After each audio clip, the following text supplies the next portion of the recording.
पावन प्रसन्न भुवनी श्रुतिजो तुया माझे नमोन दंडवत ऐसे नमन करुणी सकळा हरिकथा बोलिये बोबड्या बोला अज्ञान म्हणून या पुल्या बाळा चालवे सकळा नाम समचरण सरोजम सांद्रणीला मुदभं जगनिहित पाणी मंडनं मंडनाना तरुण तुलसीमाला कंदरं कंजनेत्रं सदैवलहासमविठ्ठलं चिन्तयो महायोगपीठे तडे भीमरथ्यं वरं पुण्डरिकाय दातुं मुनीन्द्रहे समागत्य तिष्ठन्तमानन्दकन्दं परब्रह्मलिङ्गं भज पाण्डुरङ्गं मनोजवमारुततुल्यवेगं जिचन्द्रिं बुद्धिमतां वरिष्ठं वातात्मजवानरुतमुख्यं श्रीरामदूतं शरणं प्रपद्ये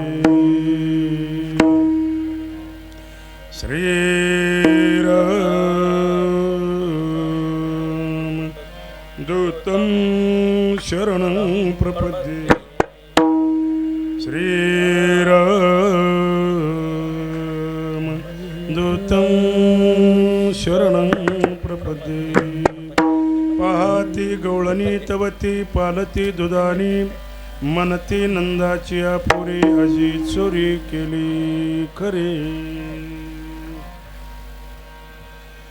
घ्यावी घ्यावी माझी सेवा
दुर्बळची देव पाहती गवळणी तवती पालती दुधानी मनती नंदाची आपुरे अजी चोरी केली खरे.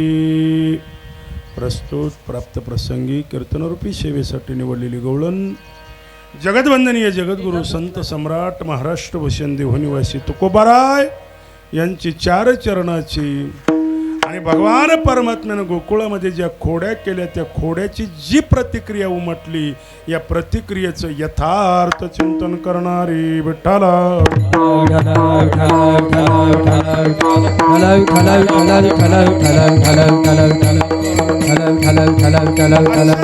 आयोजन प्रयोजन आपणा सर्वांना ज्ञात आहे. अल्पसा हा परिहार या ठिकाणी श्री संदीपानराव एकनाथराव शिरसाट एवं त्यांचे चिरंजीव ज्ञानोबा संदीपान शिरसाट, नागनाथ संदीपान शिरसाट, नारायण, महेश एवं संपूर्ण शिरसाट परिवारांच्या माध्यमातून या ठिकाणी श्रीमद भागवत महापुराण कथेचं आयोजन अधिक मासाचं निमित्त आणि या श्रीमद भागवत महापुराणाच्या सांगतेच्या निमित्ताने काल्याच्या कीर्तनाची सेवा मज पामर आहे काय थोरपण वास्तविक पाहता कुठलाही अधिकार योग्यता पात्रता नसताना या ठिकाणी सेवा करण्याची संधी तुम्हा थोर साधुसंत मायबापांचं दर्शन करण्याचं परम भाग्य पवित्र तुकोबारांच्या गवळणीवर चिंतन करण्याची संधी प्राप्त झाली त्याबद्दल प्रथमतः सर्व शिरसाट परिवारांचे धन्यवाद.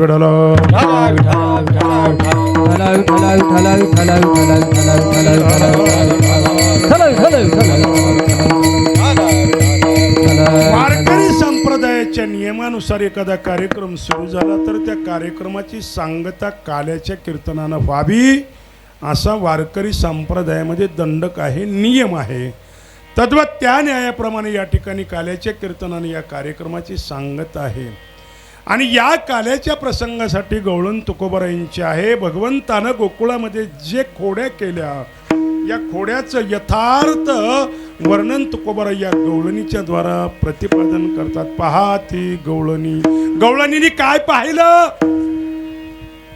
तुकोबाराय सांगतात. काय पाहिलं? तवती पालती दुधानी, दूध ठेवणारे सगळी माठ पालत्या आहेत आणि हे माठ पालते पाहिल्याच्या नंतर गवळणींनी असंच ठरवलं की ज्या अर्थी सगळे दही दुधाचे माठ पालते आहेत त्या अर्थी गोकुळामध्ये चोरी झाली आणि या चोरीची चर्चा संबंध गावभर सुरू आहे आणि या चर्चेदरम्यान नंद बाबाच्या भगवान कृष्ण परमात्म्याचं नाव पुढे आलं. म्हणती नंदाचिया पोरी आजी चोरी केली खरी. ज्या अर्थी विढाल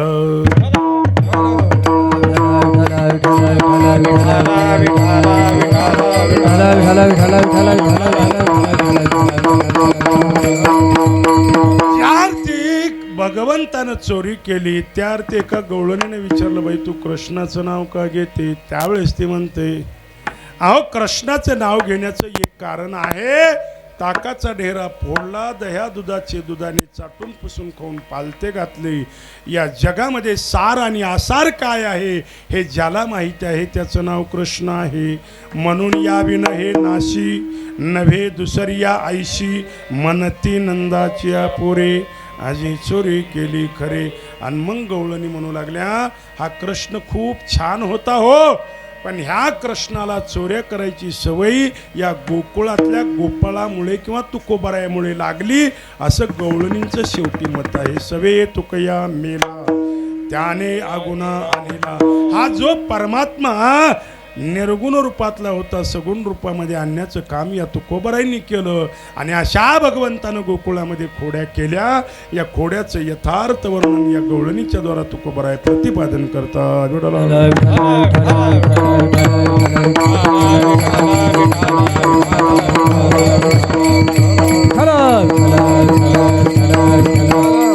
काल्याचा प्रसंग म्हटलं की काल्याच्या कीर्तनाला बंधन आहे. चरित्र ते उच्चारावे केले देवे गोकुळी. गोकुळामध्ये जे चरित्र केलं त्याचं उच्चारण नाम काला.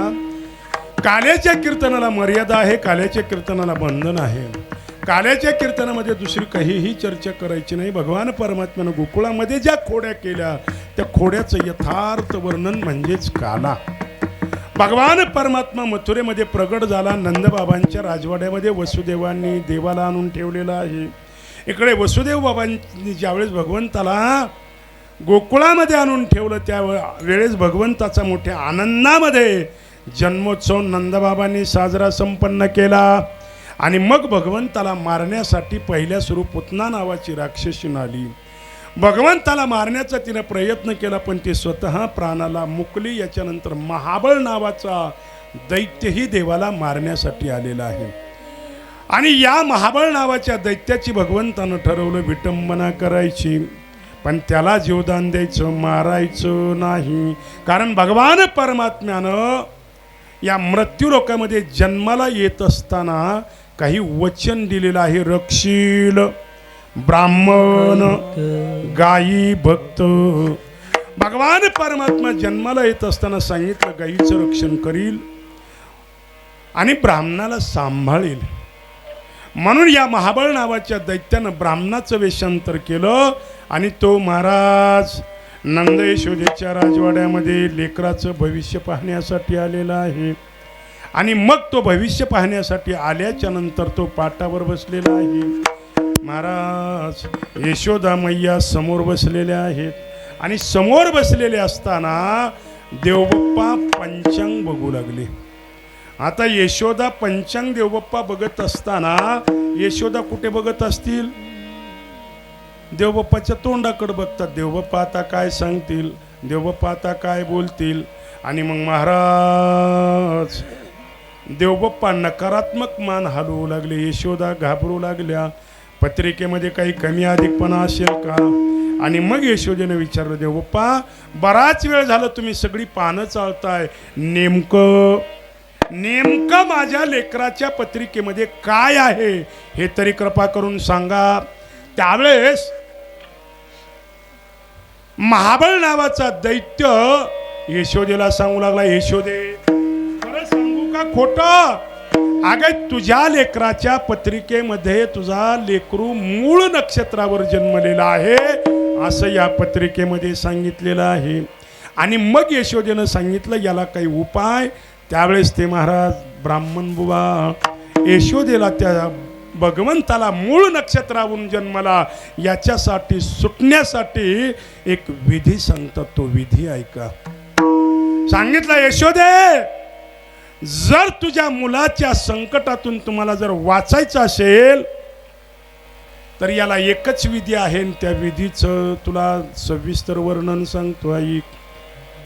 तुझ्याच अंगणामध्ये एक कमर इतका खड्डा खंदायचा आणि या खड्ड्यामध्ये लेकराला जिवंत पुरायचं. काय करायचं? जिवंत पुरायचं. आता भगवान कृष्ण यशोदेच्या मांडीवर आहेत. भगवान परमात्मा विचार करू लागले, देवबाप्पा तुम्ही आसुर योनीमध्ये राक्षस कुळामध्ये जन्माला येऊन वेषांतर ब्राह्मणाचं केलं म्हणून मी वचनामध्ये अडकलेलो आहे. तुम्हाला आता मला मारता येणार नाहीये पण तुमची विटंबना करणं मला शक्य आहे. आणि मग भगवंतानं ठरवलं मला मारायला आलात का काय? आणि मग भगवंत आईच्या मांडीवर बसताना किचनवट्यामध्ये भगवंतानं सांगितलं, देवबाप्पा आलेले आहे, दर्शन घ्यायला चला. आता सगळ्या निर्जीव वस्तू भगवंताच्या आज्ञेनुसार देवबाप्पांच्या पाया पडायला निघालेले आहेत. महाराज सगळ्यात अगोदर जे पाया पडायला निघालं त्याचं नाव आहे लाटणं किंवा बेलणं. आता ते बेलणं काय आपल्यासारखं लवून टोकून पाया पडायला येत असेल का? जे ते बेलणं होतं ते उड्या मारत जे आलं आणि जे आलं ते देवबाप्पाच्या कपाळावर येऊन आदळलं.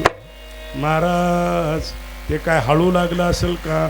देवबाप्पा म्हणले, बापरे या असली काय पाया पडायची पद्धत आहे का?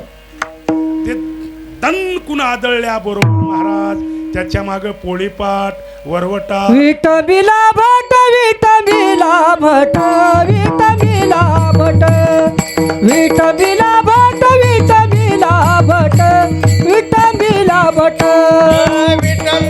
विठबिला भट विठबिला भट विठबिला भट विठबिला भट विठबिला भट ओ दिला पाठीवरी पाट दिला पाठीवरी पाट दिला पाठीवरी पाट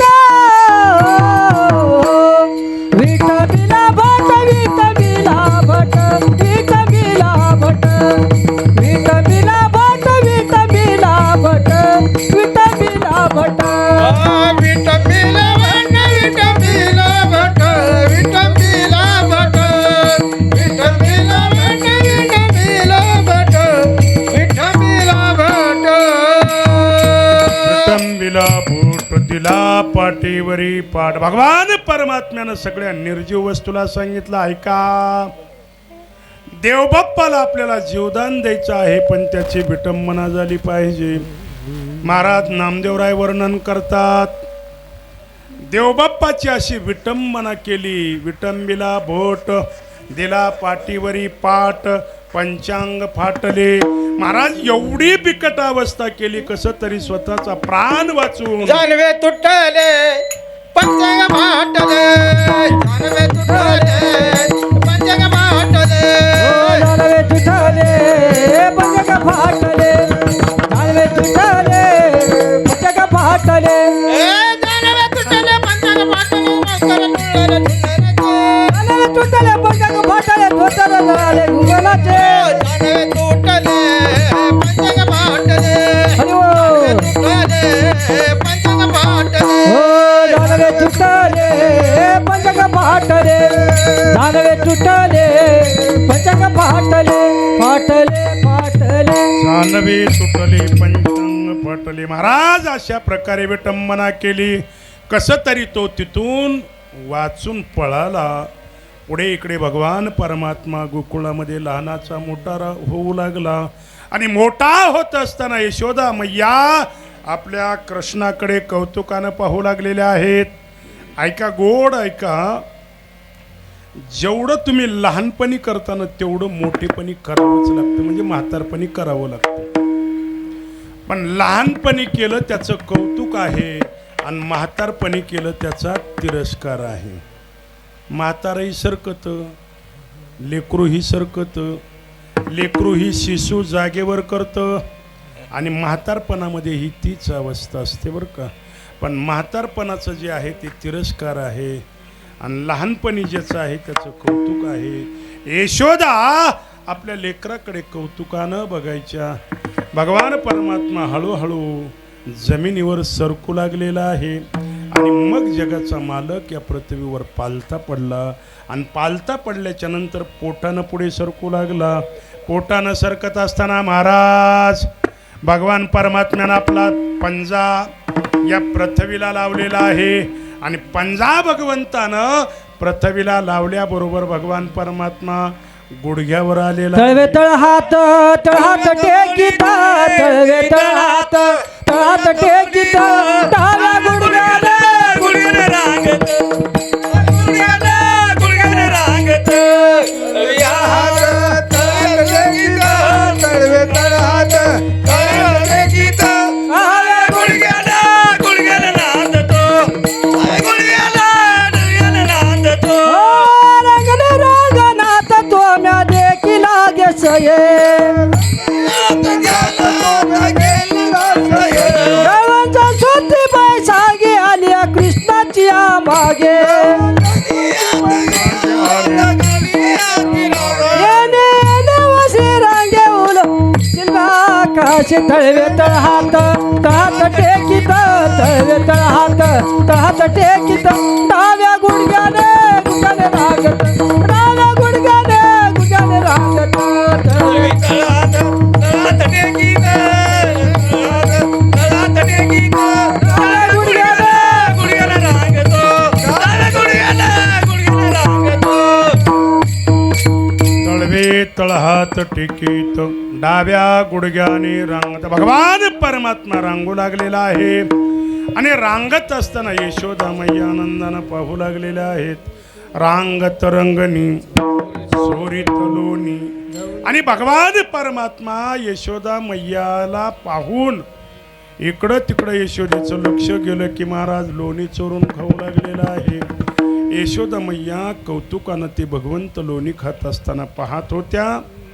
असं दिवसेंदिवस भगवंताची खोडी वाढू लागलेली आहे आणि खोडी वाढत असताना एका दिवशी यशोदा मैयानं घरातलं सगळं लोणी कडवलं, त्याचं तूप तयार केलं आणि दुसऱ्या दिवशी सकाळी भगवान परमात्मा ब्रह्ममुहूर्तावरच उठला आणि उठल्याच्या नंतर यशोदा काम करत होत्या. यशोदा मैयाची भगवंतानं निरी पकडली.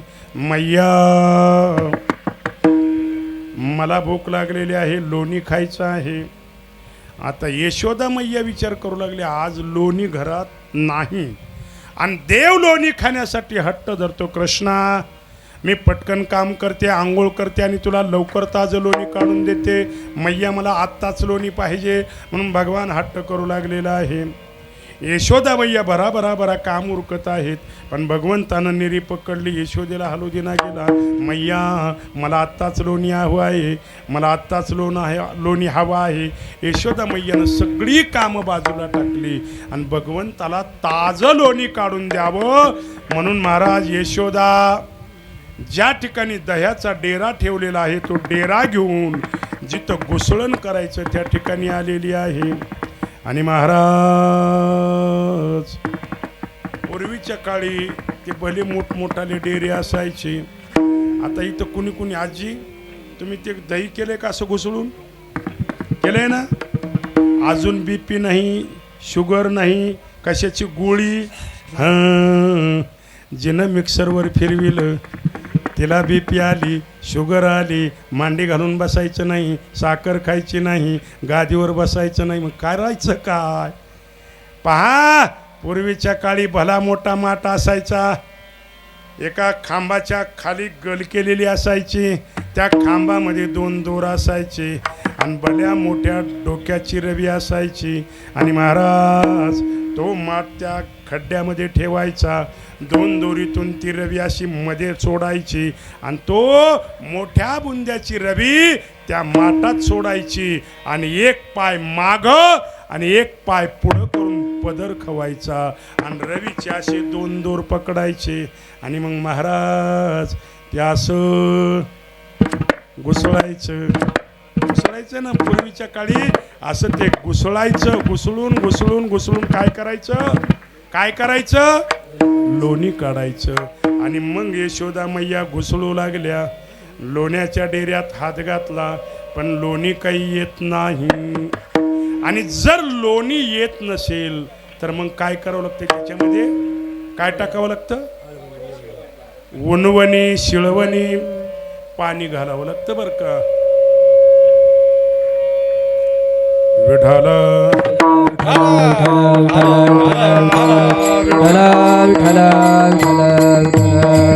महाराज जर लोणी नाही आलं तर त्याच्यामध्ये थंड पाणी टाकावं लागतं, म्हणजे शिळं पाणी टाकावं लागतं. आणि थंड पाणी टाकून जर नाही लोणी निघालं तर पुन्हा गार पाणी टाकावं लागतं. कसलं टाकावं लागते? थंड टाका, गरम टाका, नाही गार टाका, फक्त लोणी निघालं का सांगा.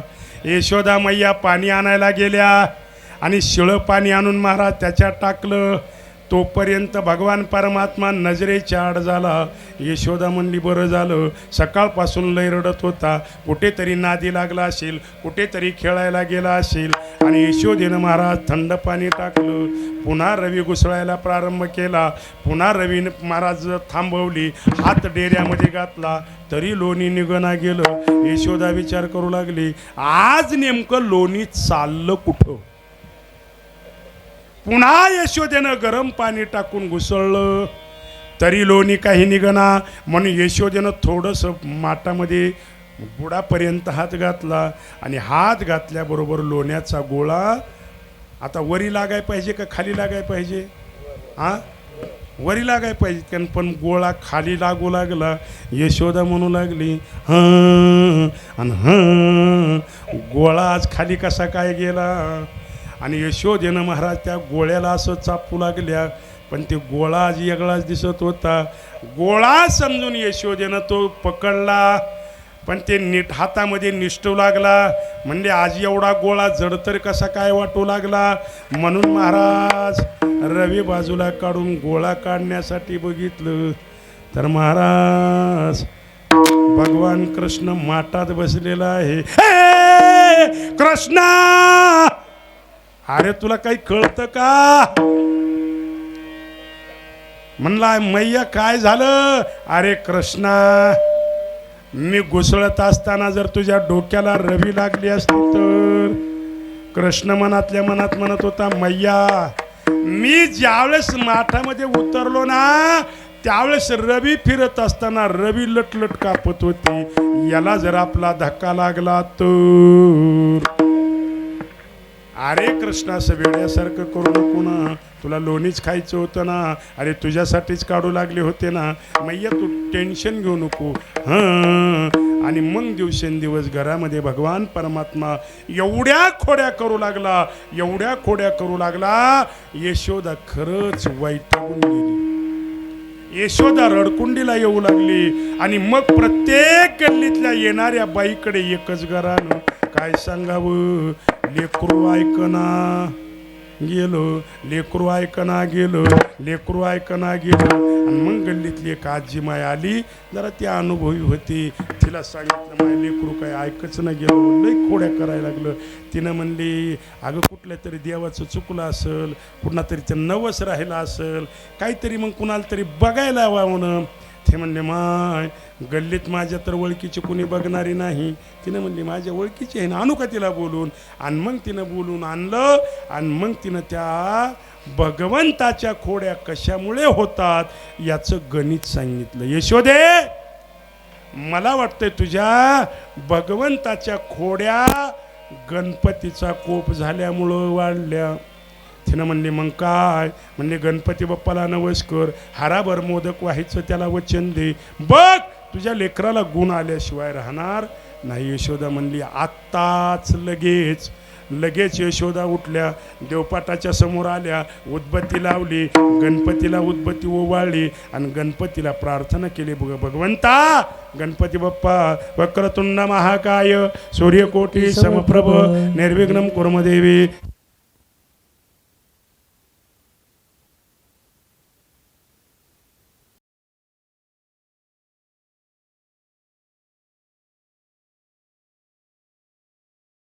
पूर्वीचा काळ गोड होता. पूर्वीच्या काळामध्ये सून नावाची गवळण पहाटे उठायची. सगळ्यात अगोदर कोण उठायचं? सून उठायची, नंतर सासू, नंतर मग घरातले पुरुष मंडळ. आता सगळं उलटं झालं.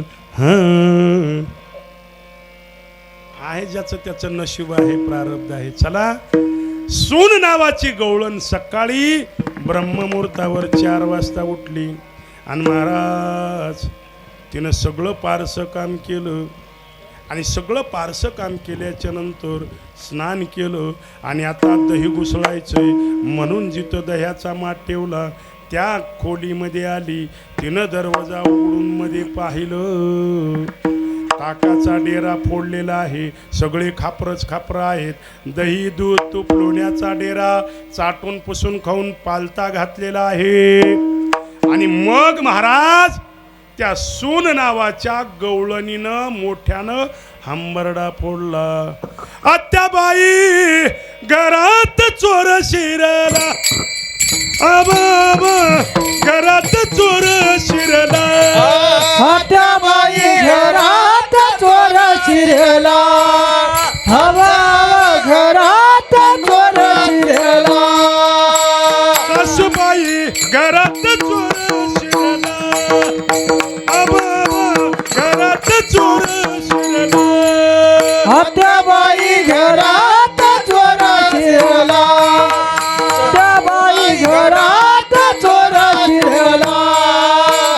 भोटा लवकरी हो, भोटा लवकरी, भोटा लवकरी हो, भोटा लवकरी, जेव माझा घाबरला. घरात चोर शिरला, घरात चोर शिरला, आत्याबाई घरात चोर शिरला, हवा घरात चोर शिरला. आत्या, आपल्या घरात चोरी झाली. आणि चोरी झाली म्हटल्या बरोबर सासू दडपडून उठली. आणि महाराज सासू उठल्याच्या नंतर ती सासू बाहेर आली. आणि बाहेर आल्याबरोबर महाराज सासूबाई उठून बसल्या आणि बघतात तर काय, विठाल विठ्ठल विठ्ठल विठ्ठल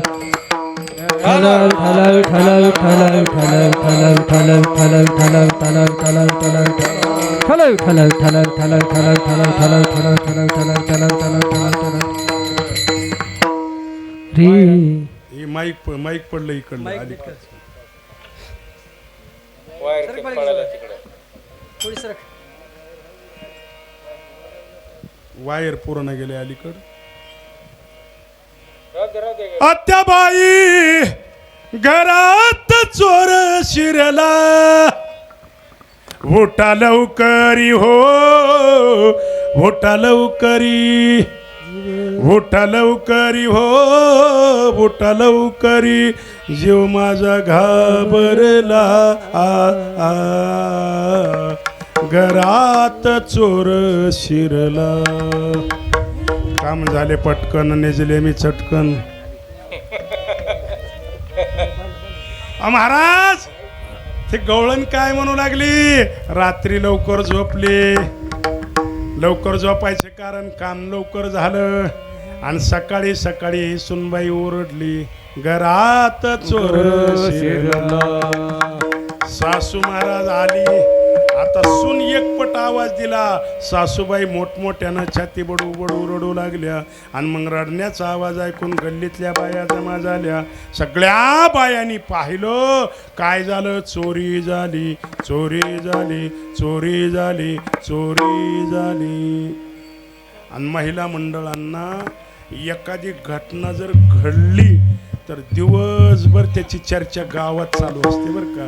तसं घडलं सकाळी पहाट, आणि 4 वाजता गावातल्या सगळ्या आज्या आपापल्या नातवाला घेऊन वट्यावर बसलेल्या आहेत.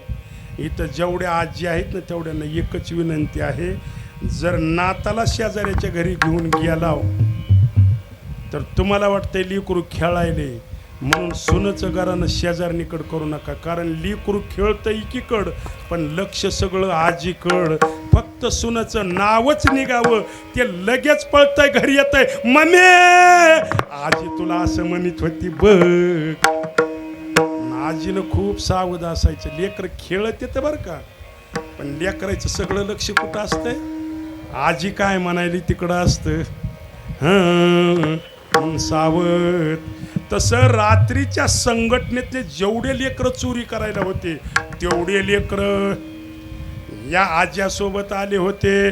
आणि विषय निघाला, आणि तो विषय निघाला सकाळचा, आणि म्हणू लागल्या माय आम्ही पाहिलं. काय पाहिलं? पाहती गवळणी, पाहती गवळणी, पाहती गवळणी, पाहती गवळणी.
पाहिलेला प्रकार त्या सगळ्या गवळणी म्हणू लागल्या आम्ही पाहिलं. काय पाहिलं? तवती पालती दुधानी. त्या काळापासून आजपर्यंत जुन्या आजी दूध घेतल्यावर दही संपल्यावर दुधानं सवा सुटतात का उलट ठुतात? पालतं घालून ठेवते. दुधानं पालतं असतं. तवती पालती दुधानी. आता दुधानंच माहिती नाही. दुधानं कशाला म्हणते तेच माहिती. दुधानं माहीत नाही, आडी माहीत नाही. कधी बघा आडीतलं दूध ज्यांनी ज्यांनी पेलंय ते पुढ्यातलं दूध कधीच पेत नाही. हां हां हां, पुढ्यातलं दूध कधी पित नाही ते आडीतलं दूध दिवसभर ते ह्याच्यावर राहायचं आडीमध्ये. आणि युदुळा त्याचा मनानं 4 वाजता काय यायचा वास येत होता त्या दुधाचा. ते दूध कसं होत होतं, लाल दूध व्हायचं आणि भाकरीसारखी त्याच्यावर साई यायची. असे ते दुधाने, त्या दुधाण्यामधले सगळे महाराज पालते दिसले. आणि मग एक गवळण म्हणली, एवढ्या दह्या दुधासाठी मला वाटतंय चोर बाहेर गावचा नसावा. चोर कुठला, चोर गावातलाच कुणीतरी असेल. मग गावात कुणावर संशय. एका गवळणीनं म्हणली, मनती नंदाची या पोरे. एक गवळण म्हणली, अगं तुला काही वाटतंय का, तुझ्या हाडाला जीभ आहे का म्हणली. हा असं उलट झालं म्हणा की, जिबीला बी नसते आणि हाडाला बी हाडाचं नसते तर विषय कुठं. ए काय झालं, अगं ज्याच्या बापानं ज्याच्या जन्मा दिवशी 1 कोटी गाई दान दिल्या. किती गाई दान दिली त्या नंदबाबांनी, 1 कोटी गाई दान दिली. आणि नुसत्या गाईच दान दिल्या नव्हत्या, प्रत्येक गाईच्या शिंगाला सोन्याची शिंबी होती, प्रत्येक गाईच्या पायाला चांदीच्या पत्र्यानं मडवलं होतं आणि प्रत्येक गाईच्या अंगावर झुली होत्या, त्या झुलीला हिरे आणि माणिक लावलेले होते. ज्याच्या बापानं 1 कोटी गाई दान दिल्या लेकराच्या जन्म दिवशी, तुझ्या बुटक्यावर ताकासाठी दह्यासाठी कशाला तिच्या घरी गेलता ग. उगा कुणाचंही आपलं नाव घ्यायचं, उचलली जीवन लावली टाळला. ती म्हणली, होय मला काहीतरी कळत असेल म्हणून मी सांगते. ती म्हणली, तुला काय कळतं. आणि मग ती गवळण सांगू लागली, ऐक, या जगामध्ये सार आणि आसार काय आहे हे फक्त एकमेव माहिती असणारा नंदाचा मुलगा आहे. कारण ताक हे आसार आहे. ती जर ताक पेलं असतं तर मी कृष्णाचं नावच घेतलं नसतं. पण ताकाचा डेरा फोडला ताकाचा डेरा. म्हणून ताक आसार आहे. म्हणून मला वाटतं त्याविनं हे नाशी. ज्यार्थी त्यानं या ताकाच्या डेऱ्याचा नाश केला त्यार्थी माझी 100% खात्री आहे नंदाची या पोरी, नंदाच्या मुलानं हे काम केलं असावं. त्याविनं हे नाशी नव्हे दुसरी या आईशी. तिनं 100% खात्री करून सांगितलं की हे कृत्य करणारा कृष्ण आहे. बाया वट्यावर बोलत होत्या, लेकरांनी ऐकलं आणि लेकरं महाराज पळत कृष्णाकडे आले. कृष्णा म्हणले, काय. अरे आपण रात्री केलेला कुटाणा वाट्यावर चर्चा सुरू आहे. कृष्ण म्हणला, वाट्यावर कोण कोण बसले. पोरं आता नाव कुणाचं सांगायचे, ज्याची त्याची आजी होती. पोरं म्हणले बाया बसल्यात. अरे कोण बसल्यात म्हणले, कोण आहेत की माहित नाही पण तिथं बोलायल्यात. आता जेवढे पोरं सांगायला ते का तेवढ्या पोराची आजी तिथंच होती. आणि त्याच्यातल्याच एका पोराच्या आजीनं नाव घेतलं होतं ह्याचं. आणि मग कृष्ण म्हणला, ए माझं नाव कुणं घेतलं, माझं नाव कुणं घेतलं. आता कोण सांगेल ह्याचं नाव येणं घेतलं. कारण जिचं बाई बोलली त्याचा नातू इथं होता. एक जण कृष्णाला खुणवलं. कृष्ण फक्त कान इकडं कर म्हणला. तुला कानात सांगतो म्हणला कोण्या बाईनं बोलली ते.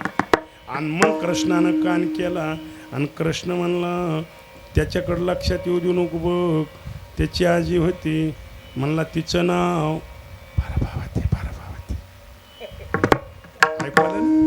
प्रभावती नावाची गवळण.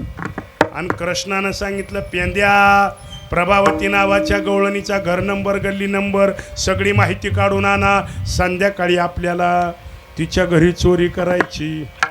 आता ते म्हणलं होतं कुणाला सांगू नको, तुलाच नाव सांगतो. कृष्णानं तर मोठ्यानंच म्हणला, प्रभावती नावाच्या गवळणीचा घर नंबर. आता ज्याची आजी बोलली ते म्हणलं, ह्याला कसं कळालं माझी आजी बोलली म्हणून. त्यानं तर म्हणला, या कृष्णाला तर काही माहीत नव्हतं, आम्हीच खेळत होतो तिथं, मग प्रभावती नावाचं गवळणीचं नाव कसं काय आलं. पुन्हा कृष्णानं सांगितलं, खबरदार, आपली इथं जी चर्चा झाली हे कुणाला कळता कामा नये. नाहीतर संघटनेतून काढून टाकल्या जाईल. आता ज्याची आजी होती ते म्हणलं आपल्याला संघटनेत राहायचंय, तेही गप्पच बसलं.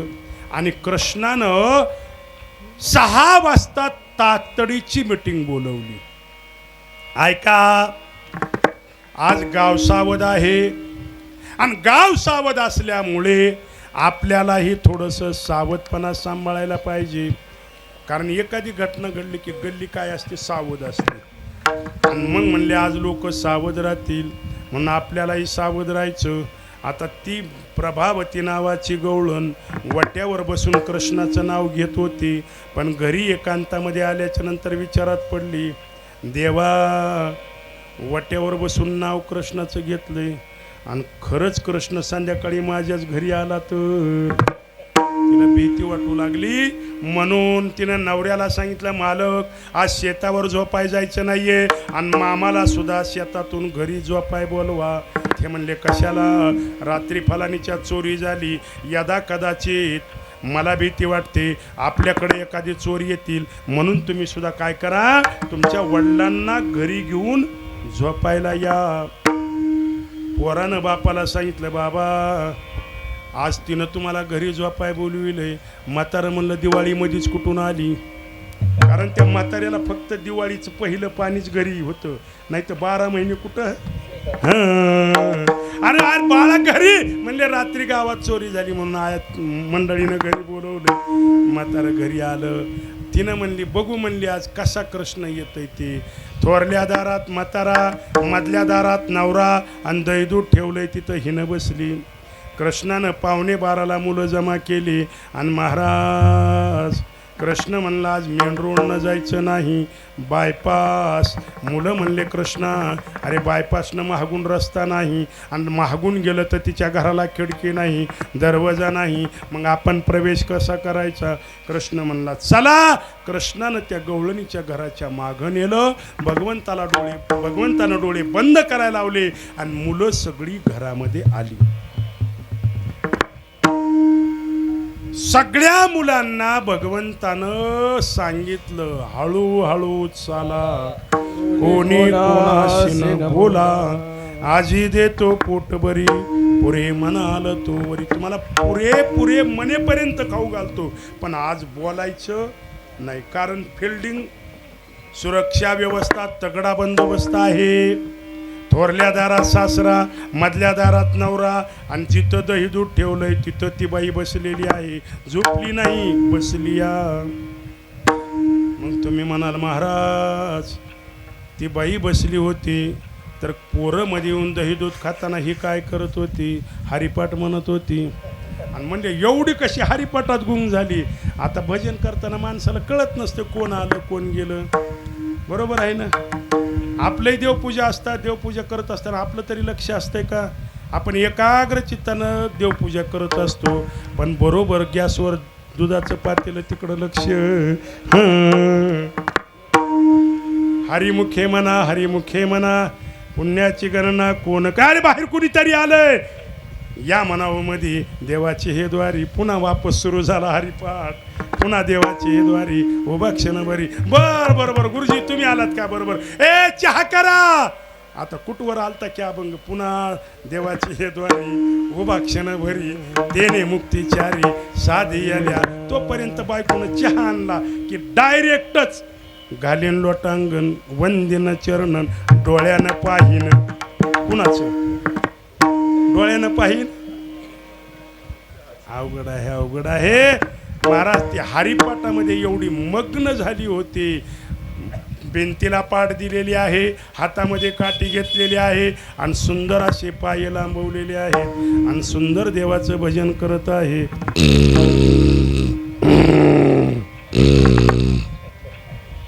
गेली झोपी. तुम्ही म्हणताल महाराज बसल्या बसल्या झोप येत असते. होय, माणसं चालताना सुद्धा झोपते, झोपते. आता ज्याचा त्याचा भाग आहे. चला, भगवंतानं सगळ्या मुलांना खाऊ घातलं. ताकाचा डेरा उचलला. बाईच्या पायाहून देव बाहेर आला. मधल्या दारातून नवरा होता, नवऱ्याच्या पायाहून देव बाहेर आला आणि महाराज दारी निजला होता म्हातारा. असा भगवंतानं ताकाचा डेरा वरी केला आणि भरलेला डेरा उताना झोपलेल्या म्हाताऱ्याच्या गुडघ्यावर आदळला. जसा डेरा आदळला तसा म्हातारा टनानं बोंबलला. आणि म्हातारा का ओरडला म्हणून मुलगा ओरडला, नवरा का ओरडला म्हणून बाई जागी झाली. बाहेर येऊन पाहिलं तर सगळे खापरं, म्हाताऱ्याच्या अंगावर ताक, म्हातारा विवळू लागलेला आहे. आणि मग पत्नीनं विचारलं, मालक ताकाचा डेरा घरातला बाहेर कसा आला? का झोपला होता का?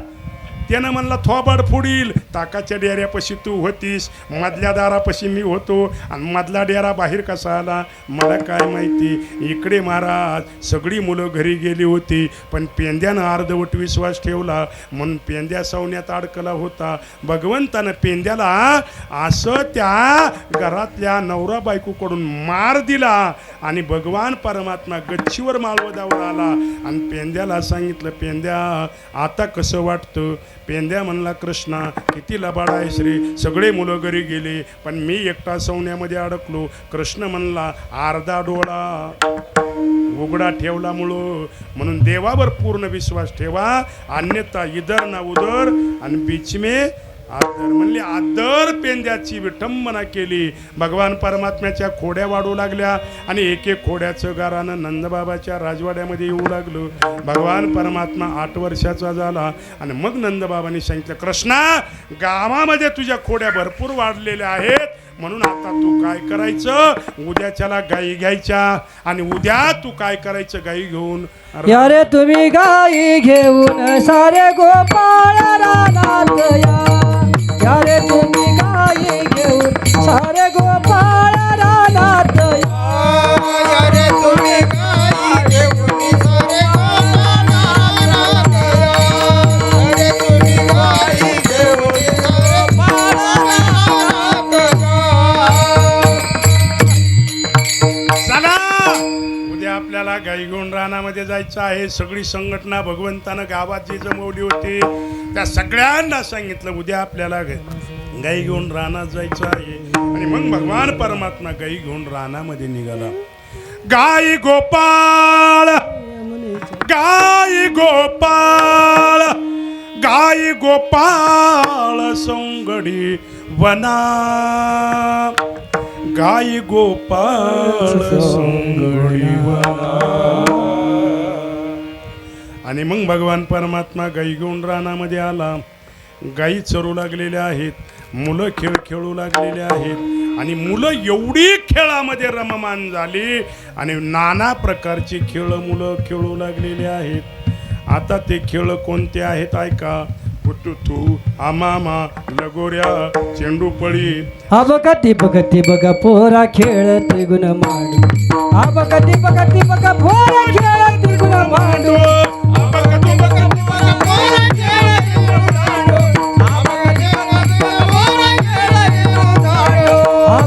बकतू बका पोरा खेळ त्रिगुण मांडू. बकती बकतू बका पोरा खेळ त्रिगुण मांडू.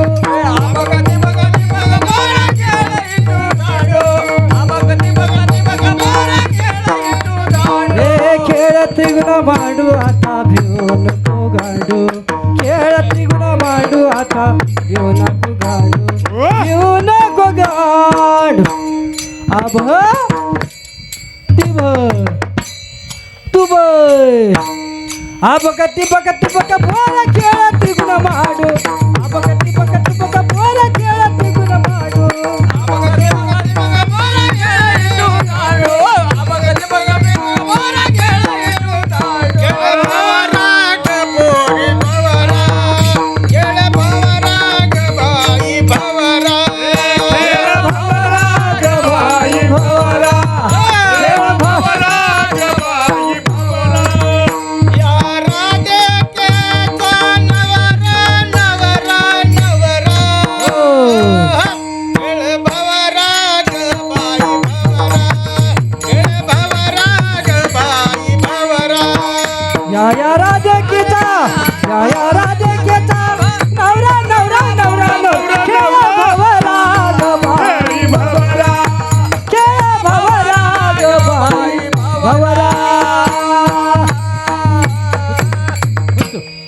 भगवान परमात्मा गाई चारत असताना नाना प्रकारचे खेळ खेळू लागला. अबक दुबक, बावरा, चेंडू पळ्या, लगोऱ्या, हमामा, हुतुतू असे खेळ खेळत होता.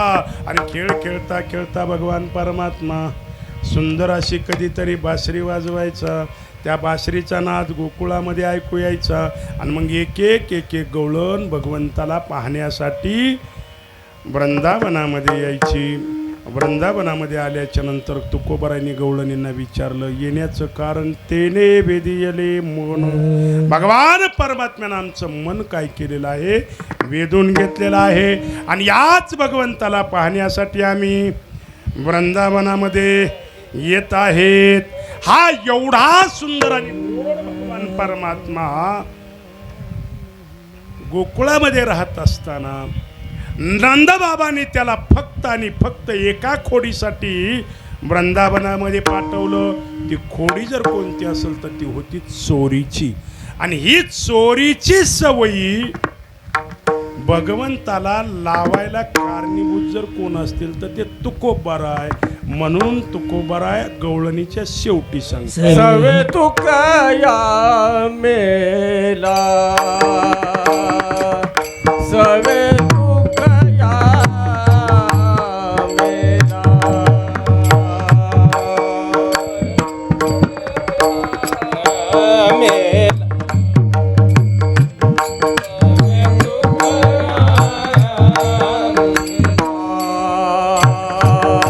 सवे तुकया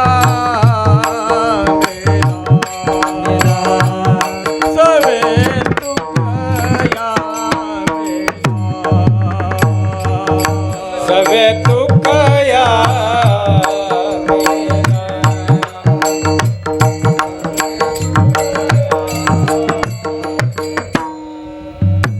तेरे अबूला लीला, तेरे अबूला लीला,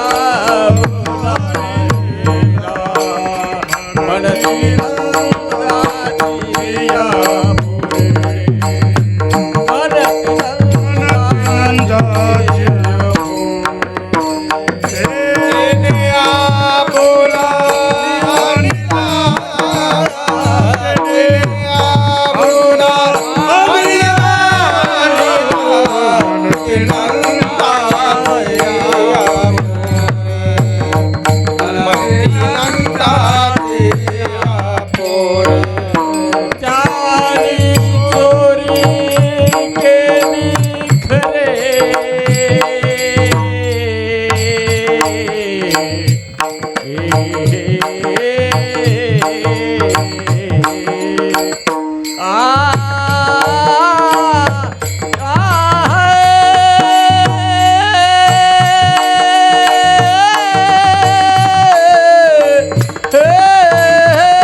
सभे तुकया मेला, त्याने अगुणा अनिला, मनती नंदाची पोरी, आजी चोरी केली खरी. सगळ्या गवळणी म्हणू लागल्या हा भगवान परमात्मा निर्गुण रूपामधील सगुण रूपामध्ये आणला. आणि हा भगवान परमात्मा चोऱ्या करू लागला म्हणून नंदबाबांनी याला गोकुळातून वृंदावनामध्ये पाठवलं आहे. आणि हा भगवान परमात्मा वृंदावनामध्ये नाना प्रकारचे खेळ खेळू लागला. कानोबा हमामा तुतू घाली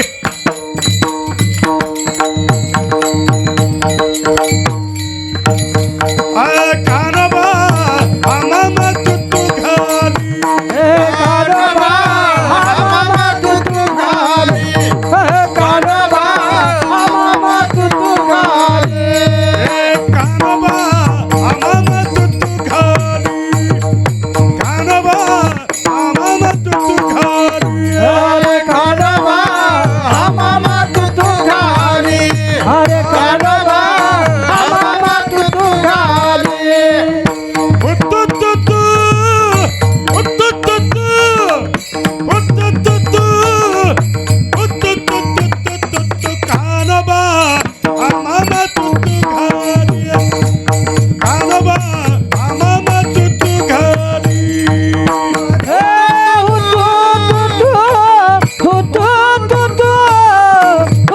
तुतू हुतू तुतू कानोबा आमामा तुतू घाली कानोबा आमामा तुतू घाली घाली तुतू हमामा नाना प्रकारचे खेळ खेळत आहे गाई चरत आहेत आणि मग महाराज दुपारची वेळ झालेली आहे आणि मुलं कृष्णाला सांगू लागले कृष्णा खांदी भार पोटी भूक काय खेळा वयाची सुख देवा भूक लागली रे किती वेळ आता खेळ खेळायचा भगवंतानं सांगितलं काही अडचण नाही चला वळू गायी बैसू जेवू एके ठाई आता काय करा सगळे जण गायी वळवून आणा भगवंताला सांगितलं देवा सगळ्या गायी आम्ही वळवून आणू रे पण मनेरी नावाची गाय मात्र तुला वळवून आणावी लागेल कारण सगळ्या गायी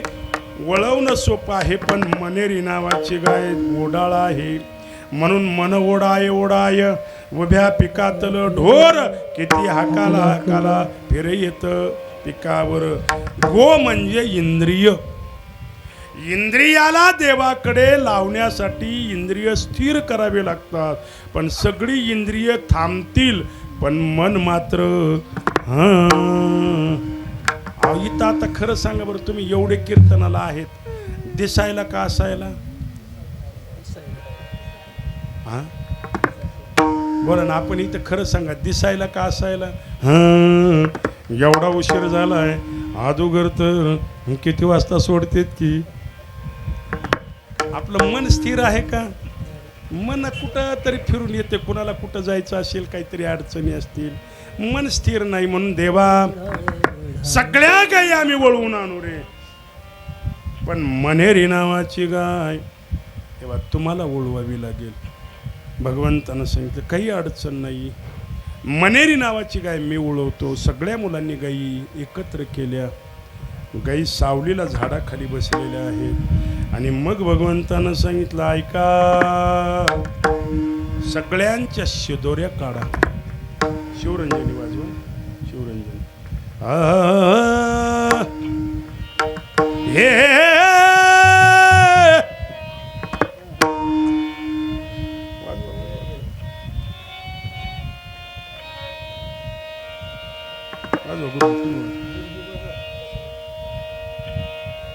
विठाला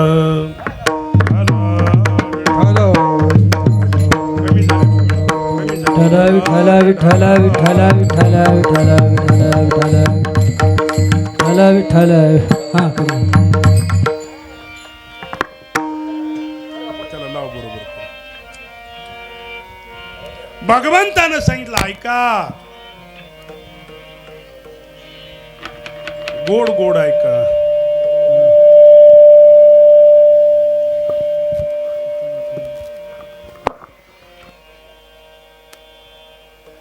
शिदोऱ्या सगळ्यांच्या काढा आपल्याला शिदोऱ्या एकत्र करून खायच्यात पण एक गोष्ट लक्षात ठेवा ज्यानं दुपारची भाकरी आणली नाही ना त्यानं इथं बसायचं नाहीये शिदोरी असेल तर बसा जर शिदोरी नसेल तर घरी जा आणि घरी घेऊन या आणि जर घरी शिदोरी नाही भेटली तर जेवायला भेटणार नाही भगवंतानं सगळ्यांना निक्षून सांगितलेलं आहे आणि मग सगळ्यांनी आपापल्या शिदोऱ्या एकत्र केल्या आणि शिदोऱ्या एकत्र केल्याच्या नंतर सगळी मुलं जेवायला बसली. राहू दे बस. आणि जेवायला बसली. भगवान परमात्म्यानं सगळ्या शिदोऱ्या एकत्र करून आता प्रसाद वाटणार. राहू दे थांब थोडं. एवढ्यामध्ये भगवंताच्या लक्षात आलं की आपले सगळे सवंगडी आहेत पण एक जण नाहीये. भगवंतानं सगळ्याकडे पाहिलं आणि विचारलं का रे सगळे आहेत कुठे गेला. मुलं गप्प आहेत. मुलांनी काहीच सांगितलं नाही. अरे कुठे गेला सांगा ना. त्यावेळेस मुलांनी सांगितलं कृष्ण तू भाकरी नाही ना एक तर घरी जा अन्यथा उठून जा असं सांगितलं म्हणून तो उठून गेला. भगवंताने विचारलं भाकरी का आणली नाही. देवा आम्हाला माहिती नाही भाकरी का आणली नाही ती तूच जाऊन विचार ना. देव म्हणला कुठे गेलाय. म्हणले त्या पलीकड झाडाच्या बाजूला आहे. भगवान परमात्मा त्या मुलाकडे गेला.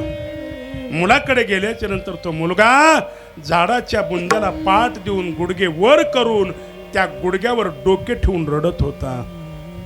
भगवंतानं त्याच्या खांद्यावर हात ठेवला. आपल्या खांद्यावर कुणी हात ठेवला म्हणून तो वरी बघून रडू लागला. रडत असताना त्याच्या लक्षात आलं की ज्यानं खांद्यावर हात ठेवला तो कृष्ण आहे. कृष्णाने विचारलं का रडतो आणि तिथून का उठून आलास. कृष्णा तू म्हणला ना ज्याची भाकर नाही त्यानं इथं थांबायचं नाही मग जा ना घरी आणि भाकर घेऊन ये. त्या मुलानं हुंदका देत देत सांगितलं कृष्णा भाकर कुणाकडून आणायची रे. कृष्णाने विचारलं का तुझ्या घरी कुणी नाही आहे का आणि भाकर कुणाकडून आणायची म्हणून मला विचारतोस. त्यावेळेस त्या मुलानं सांगितलं कृष्णा मला कळायच्या आधी माझे मायबाप मेलेत. मला एका पाटलाच्या घरी जनावर राखायचं काम आहे. ती आई संध्याकाळी राहिलेलं सकाळी एकदा खायला देते आणि दिवसभर राहिलेलं संध्याकाळी एकदा खायला भेटतो. दिवसभर कृष्ण मला कसलंच जेवायला भेटत नाही रे. सांग ना कुणाकडे भाकरी मागाय जाऊ. कृष्ण म्हणला जा घरी. कृष्णाला त्यानं सांगितलं प्राण जरी गेला तर ती मला माय भात जेवायला देत नाहीये. आता मुलगा रडत नव्हता आता कृष्ण रडत होता. कृष्णानं सांगितले तुला कळायच्या अगोदर तुझे मायबाप मेले. माझे जिवंत असून कारागृहामध्ये आहेत. माझी कारागृहात आहेत पण माझी यशोदा मैया खूप गोड आहे बघ. मला दिवसातून 8 वेळा जेवाय देते आणि एका वेळी माझी मैया मला 7 पदार्थ खाऊ घालते. पण मी आज वचन दिलं की घरी जाऊन तू काहीतरी घेऊन ये. कृष्णाला सांगितलं प्राण जरी गेला तर ती माय मला जेवाय देत नाही. जा. कृष्णाच्या हट्टासाठी ते मुलगा घरी आला आणि सांगितलं आई मला भूक लागली ग काहीतरी खायला दे. ती बाई नीट नाही बोलली हो त्या लेकराला. मुर्द्या ज्या दिवशी तुझे मायबाप मेले त्याच दिवशी मेला असतास तर बरं झालं असतं. कोणत्या जन्माचं पाप मी फेडते. अरे तुला सकाळी गशाला येईपर्यंत खाऊ घातलं ना जा संध्याकाळशिवाय नाही भेटणार. आई खरंच ग तुझी शपथ मला भूक लागली काहीतरी खायला दे.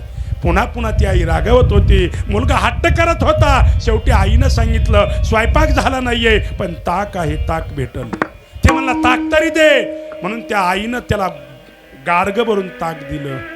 ते बोळी होती बारकी बुटकं खापराचं ते का ताक दिलं आणि ते ताकाचं गाडगं घेऊन लेकरू रानात निघालं. रानात निघाल्याच्या नंतर त्या बाईनं सांगितलं तुझ्या बापानं ठेवलं का इथं खा इथं पे आणि मग रानात जा. मुलगा सांगत होता आई मला रानात न्यायचे. ती सांगत होती रानात नेता येणार नाहीये. शेवटी त्या मुलाला आईनं सांगितलं खायचंय ते इथं खा तुला रानात नेऊ देणार नाहीये. त्या बुटक्यामध्ये फक्त आणि फक्त 3च घोट ताक होतं. त्या 3 घोटापैकी त्या लेकरानं त्या जागेवर 2 घोट ताक पेलं आणि 1 घोट आपल्या तोंडामध्ये गुळणी धरून तो मुलगा गोकुळातून वृंदावनामध्ये पळत आला. जगाचा मालक त्याची अजून वाटच बघत होता. सगळ्यांच्या शिदोऱ्या भगवंतानं एकत्र केल्या होत्या, पण अजून कुणाला प्रसाद दिला नव्हता. मुलगा ताकाची गुळणी घेऊन तो गोकुळातून वृंदावनामध्ये पळत आला आणि भगवंताला फक्त त्यानं इशारा केला. केल्याबरोबर जगाच्या मालकानं आपलं तोंड आ केलं आणि त्या लेकरानं भगवंताच्या मुखामध्ये ती ताकाची गुळणी तोंडात टाकली आणि मग जगाच्या मालकानं तृप्तीचा ढेकर दिला, कडकडून मिठी मारली आणि त्याच्या कानात एक शब्द सांगितला, बाळा, जगात ज्याचं कुणी नाही त्याचा मी आहे. म्हणून सुख सांगावं देवाला, दुःख सांगावं देवाला, काय सांगायचं ते देवापाशी सांगा. त्यानं सांगितलं, जगात ज्याचं कुणी नाही त्याचा मी आहे, पण या जगात माझं कोण आहे? अरे माझे स्वतःचे मायबाप असून कारागृहामध्ये बंदिस्त आहेत. देव मनातल्या मनात सांगत होता, याही मायबापानं तळहातातल्या फोडासारखं सांभाळलं, यांनाही सोडून जायची वेळ येणारच आहे. भगवंतानं त्या शिदोऱ्या सगळ्या एकत्र केल्या आणि मुलांना सांगितलं, सगळे पंक्तीला बसा.